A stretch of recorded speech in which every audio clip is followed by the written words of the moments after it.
नमस्कार, मैं अर्चना गुप्ता आप सभी का न्यूज वन इंडिया में बहुत स्वागत करती हूं। सीधे आपको ले चलते हैं हरियाणा, जहां पर इस वक्त मुख्यमंत्री योगी आदित्यनाथ जनसभा को संबोधित कर रहे हैं।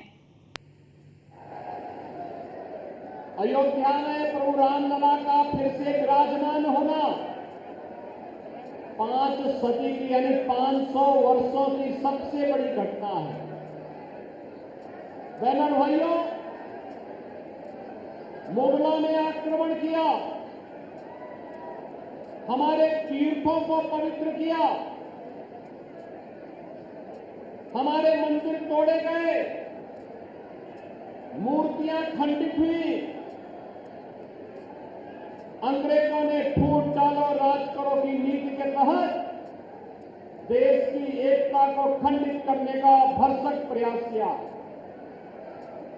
लेकिन 1947 में जो देश आजाद हो गया था, आखिर कांग्रेस ने 1947 से लेकर के 2014 तक सर्वाधिक समय तक उसे शासन करने का अवसर प्राप्त हुआ। क्यों नहीं उसने अयोध्या में राम मंदिर का निर्माण किया? क्योंकि कांग्रेस को राम से प्यार नहीं था, आपकी आस्था का उसके लिए कोई सम्मान नहीं था।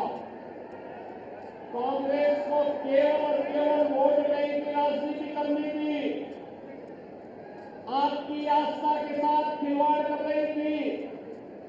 और इसीलिए कांग्रेस ने कभी भी देश के हित में कार्य नहीं किया। जो काम कांग्रेस 65 वर्षों में नहीं कर पाई, भारतीय जनता पार्टी मात्र 5 वर्ष में करके दिखाती 500 वर्षों की समस्या का समाधान करती। और इसीलिए मैं कहता हूं बार बार, कांग्रेस देश की समस्या का नाम है और भाजपा देश की समस्या का समाधान का नाम है। बहनों भाइयों, मैं आज एक छोटी सी घटना आपको बताता हूं। अभी मैं कल और परसों जम्मू कश्मीर विधानसभा चुनाव के प्रचार के लिए गया था और प्रचार के दौरान जब मैं जम्मू पहुंचा तो जम्मू एयरपोर्ट पर जहां मुझे कार्यक्रम में जाना था वहां बारिश हो रही थी। जम्मू एयरपोर्ट के अंदर में गया, मैं अंदर जा रहा था, तब तक एक आवाज आई, उसने वहां से एक आवाज आ रही थी, साहब राम राम। तो चूंकि मेरा कोई परिचित नहीं था वहां पे, तो मैंने समझा एक सामान्य किसी और से कह रहा होगा। लेकिन थोड़ी देर के बाद फिर वही आवाज कही, योगी जी राम राम। तो मैंने उधर देखा तो मैं देख के भौचक था। ये राम राम शब्द एक मौलवी के मुंह से निकलना था। मैं समझ गया कश्मीर में धारा 370 हटने का इंपैक्ट है ये। और याद रखना, डबल इंजन की सरकार जब कार्य करेगी, डबल स्पीड के साथ कार्य करती है, तो जो लोग राम मंदिर का विरोध कर रहे थे, जो लोग मथुरा में श्री कृष्ण जन्मभूमि का विरोध करते हैं, जो लोग आपकी आस्था का अपमान करते हैं, यही लोग सड़कों पर हरे रामा हरे कृष्णा का भजन गाते हुए दिखाई देंगे। और एक ताकत आपके पास है, याद करना, राम मंदिर विदेशी आक्रांताओं ने भगवान राम के मंदिर को इसलिए तोड़ा था क्योंकि हम बटे थे, हम बटे थे इसलिए कटे थे। बटना नहीं है, एकजुट होकर के देश के बारे में फैसला लेना है। कांग्रेस ने आजादी के 60-65 वर्षों तक शासन करने के बाद भी देश को समस्या दी।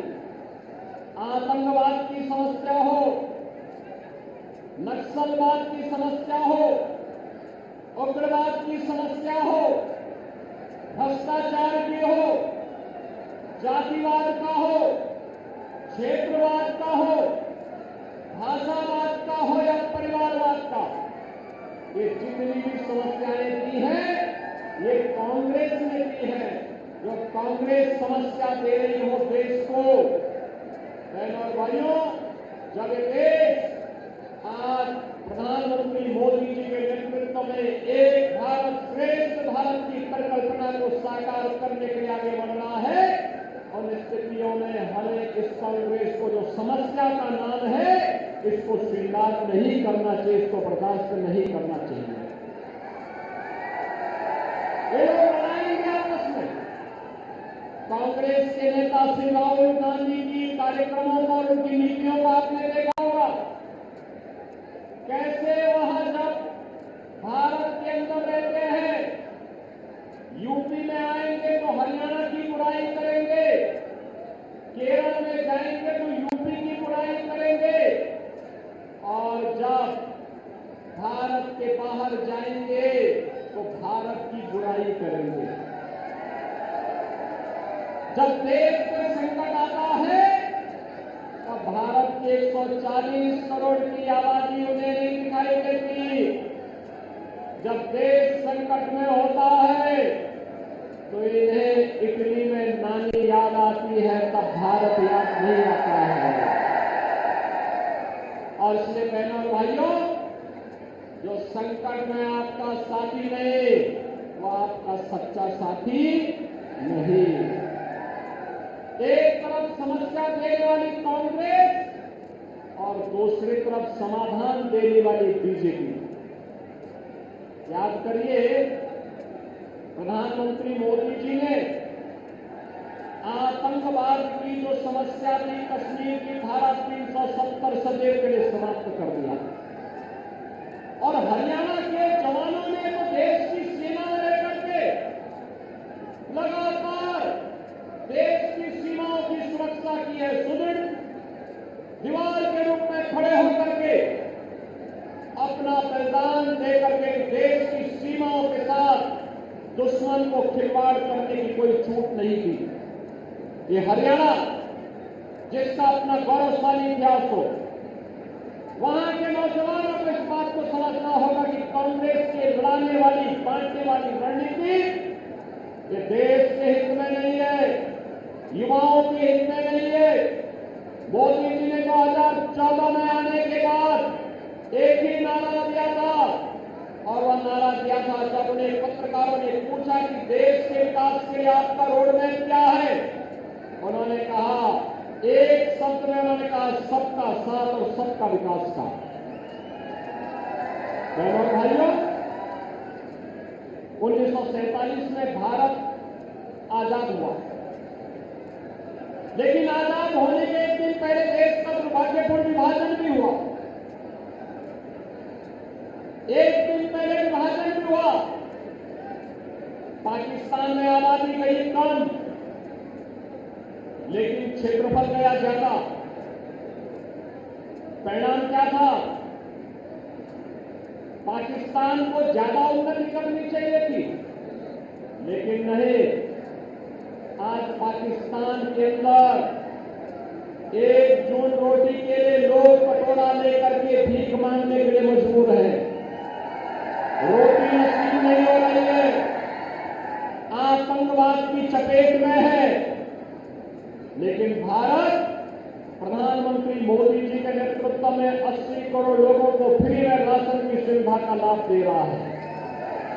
60 करोड़ लोगों को 5 लाख रुपए प्रतिवर्ष आयुष्मान बीमा की सुविधा उपलब्ध करवा रहा है।